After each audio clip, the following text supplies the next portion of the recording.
So let's start first of all with your most recent public research on Huishan. Where did you get the short idea on Huishan? Well, we actually started looking at Huishan a couple of years ago, shortly after its IPO. And at that time, we felt that Huishan was too good to be true. The yields that the company claimed from its cows were, that was definitely too good to be true. We had concerns about the alfalfa as well. What happened then, though, was the stock corrected. It went down 20-25% in, I think, a few days. And so from our perspective, we couldn't commit to continuing to research Huishan at that time because stock could fall apart completely by the time we finished our research. So we just put it to the side and moved on. And then I think it was last May, I saw on my terminal, I saw a headline that Huishan it had announced that it had entered into a sale and leaseback agreement on dairy cows.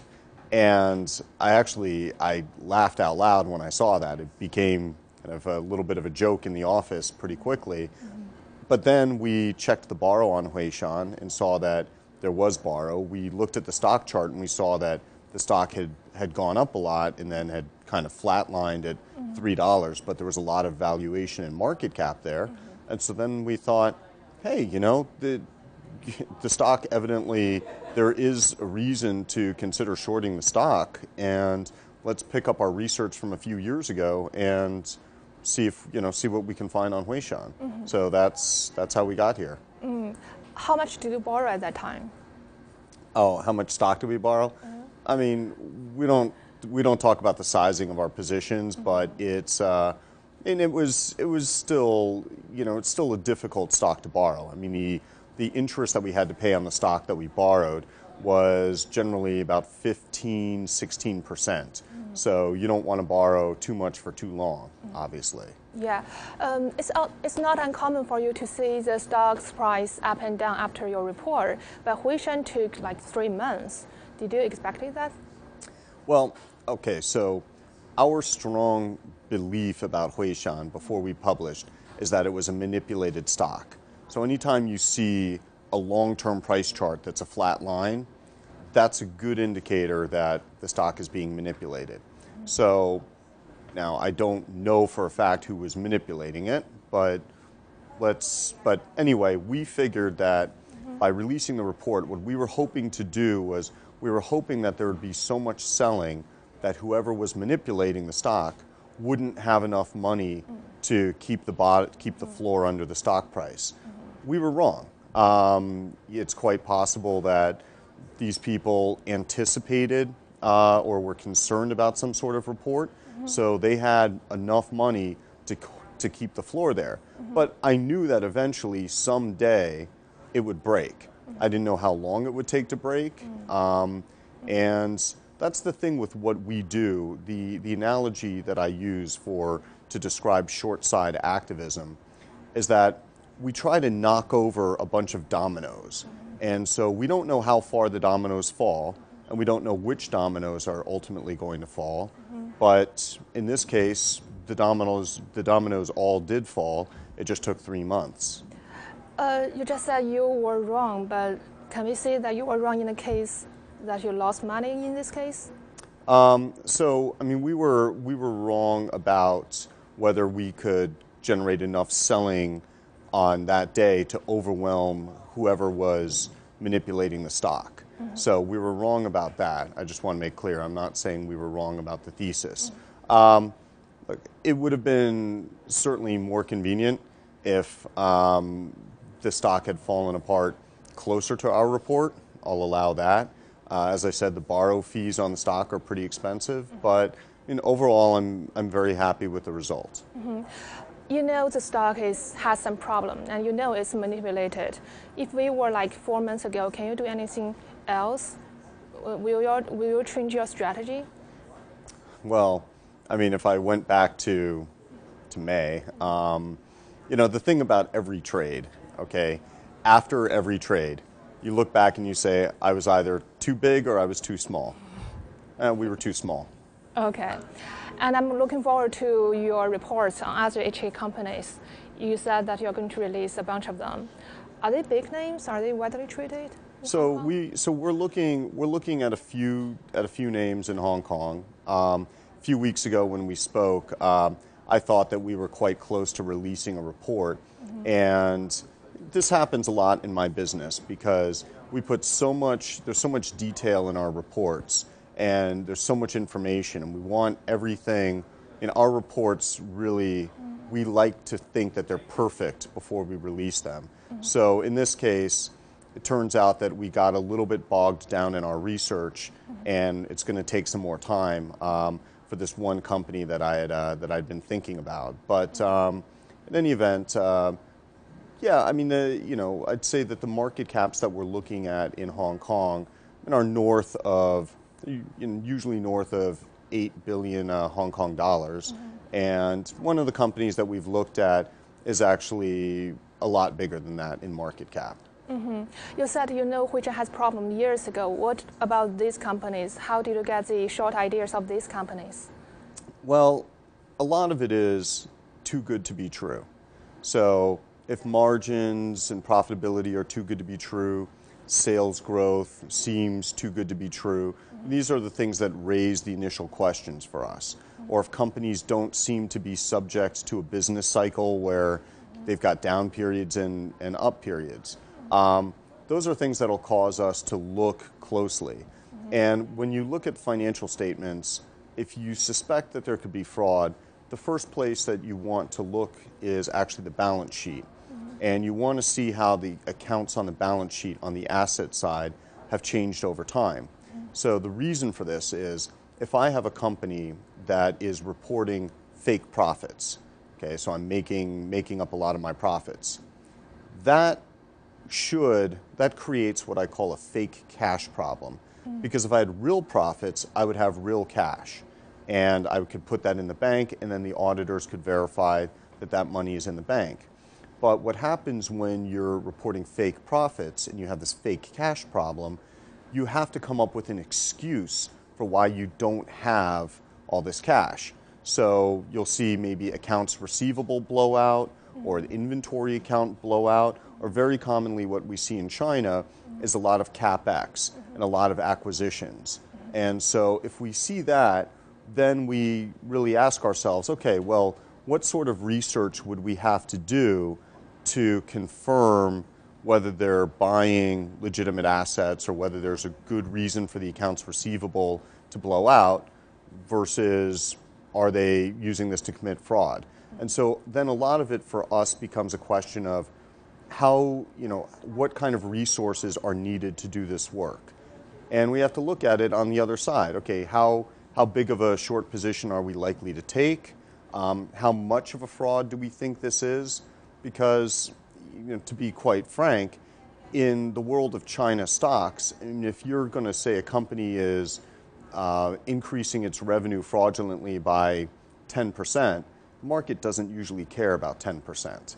If this were outside of China, 10% would be a big deal. But so we have to really think about how profound is the thesis versus the resources that are needed to produce a report. Interesting. You know the culture of the market very well as well. How many people do you dedicate to each case in Hong Kong? Well, so we have our internal team. So the core research team at my firm, including myself, is 5 people. And then when whenever we're researching something, we use consultants and investigators and other researchers. So it's, there's never a fixed team size, so it really varies. So you work on multiple cases at the same time? Yeah, we do. We're working on 2 or 3 at the same time. In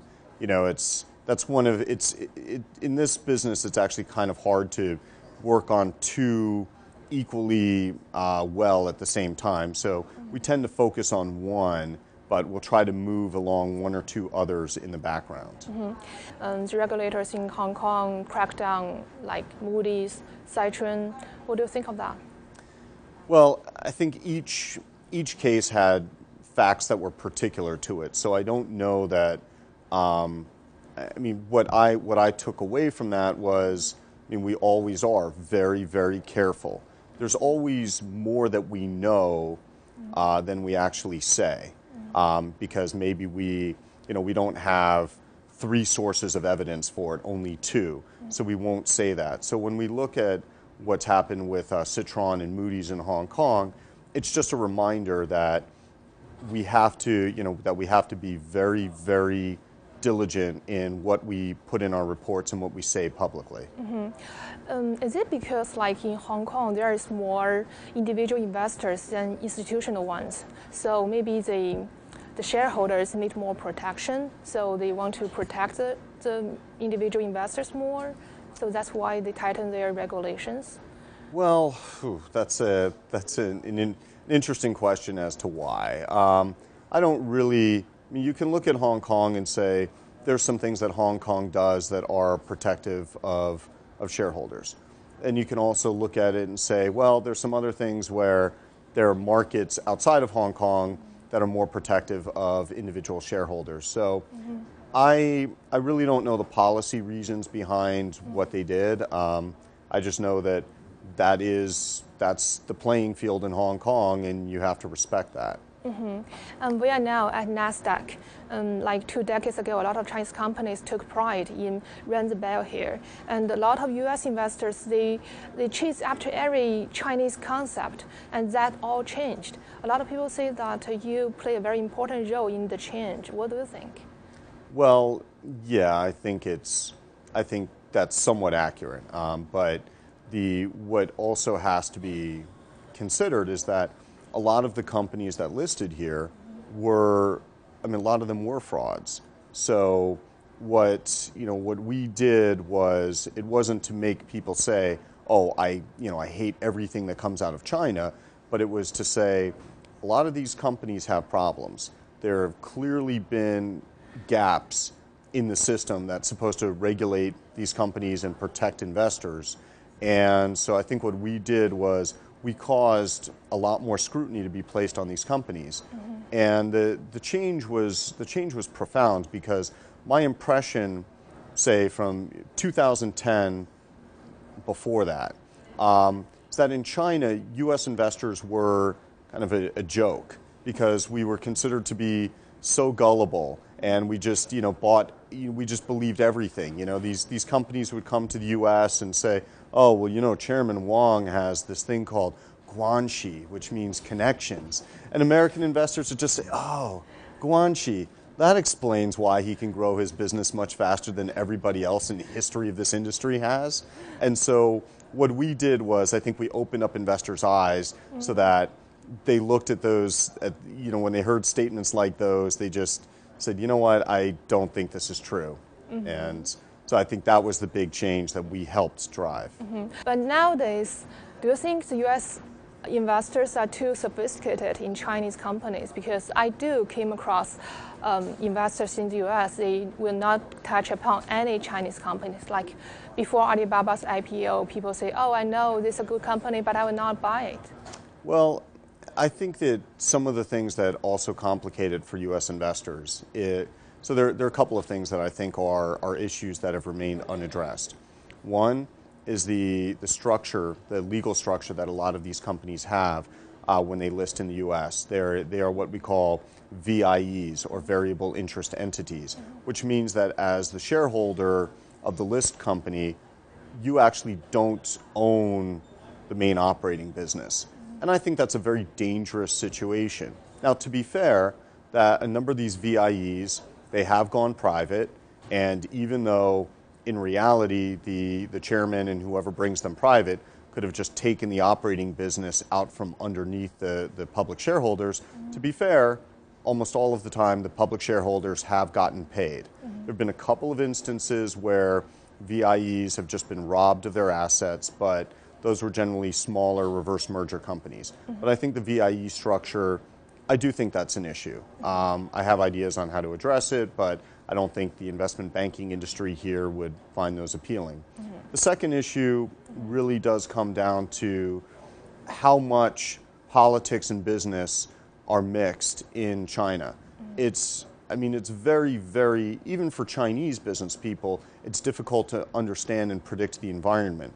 But there have been, of course, high-profile cases of public companies whose chairmen have, whether in Hong Kong or the U.S., have disappeared and supposedly been, they've been detained. And I know that's something that scares a lot of U.S. investors, because you're thinking, how do I understand this risk? How do I price this risk, or the risk that another company will become politically favored and will crush the company I'm invested in? So from a foreign investor standpoint, the political risks, the political business risks of China or investing in China are they're very high. And one thing is that you captured a problem in a company, like the political risk. The other thing is that you have to translate that to your U.S. investors to make them believe in you as well. So that is two things, right?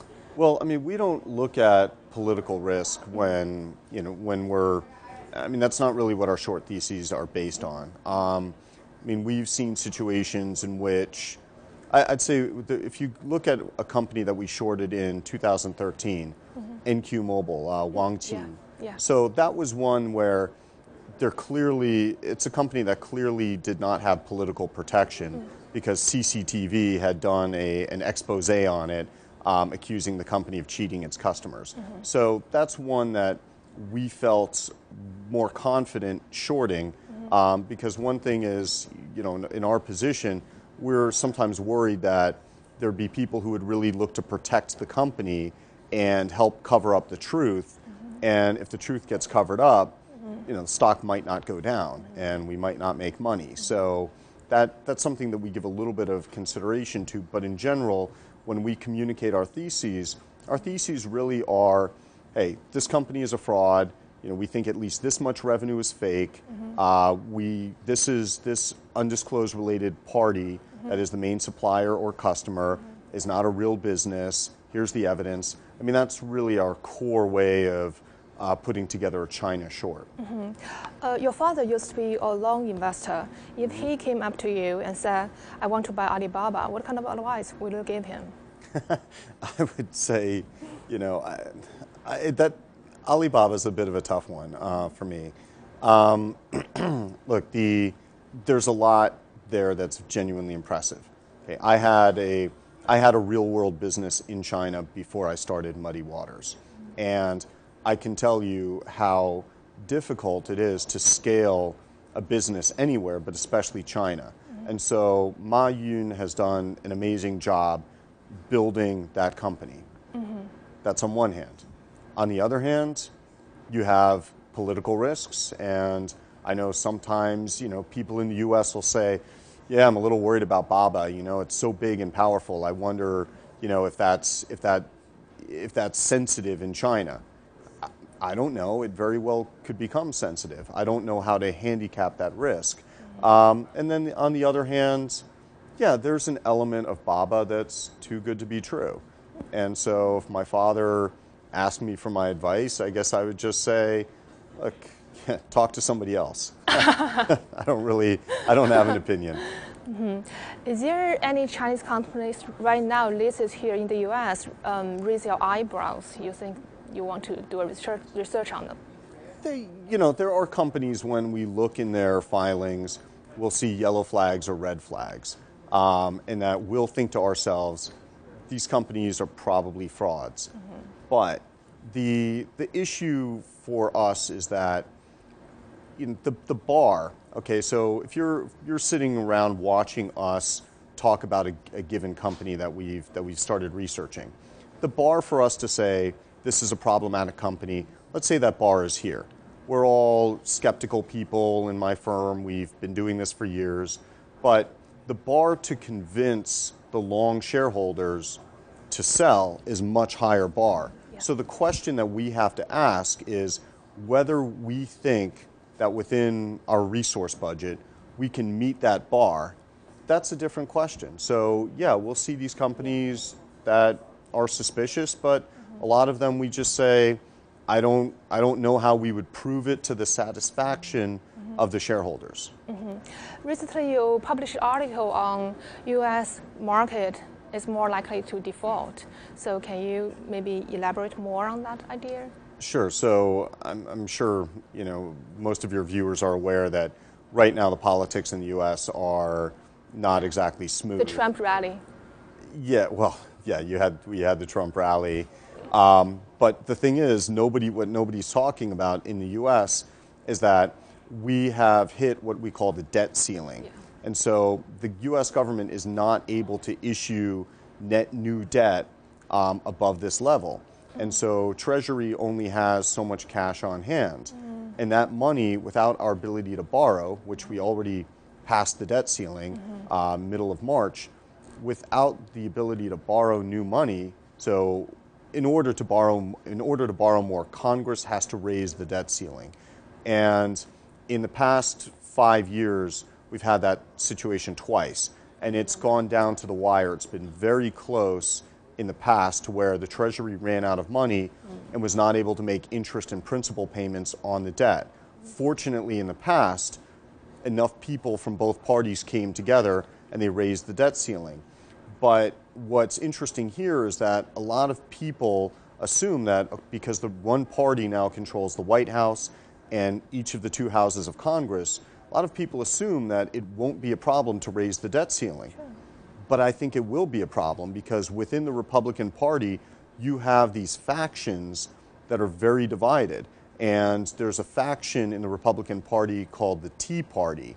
And the Tea Party, these are the people who were the ones who greatly resisted raising the debt ceiling in the past. I mean, their view is that they want to starve the federal government of revenue in order to force it to get smaller. Yeah. And so they really could end up, so my base case scenario is that the US will not default.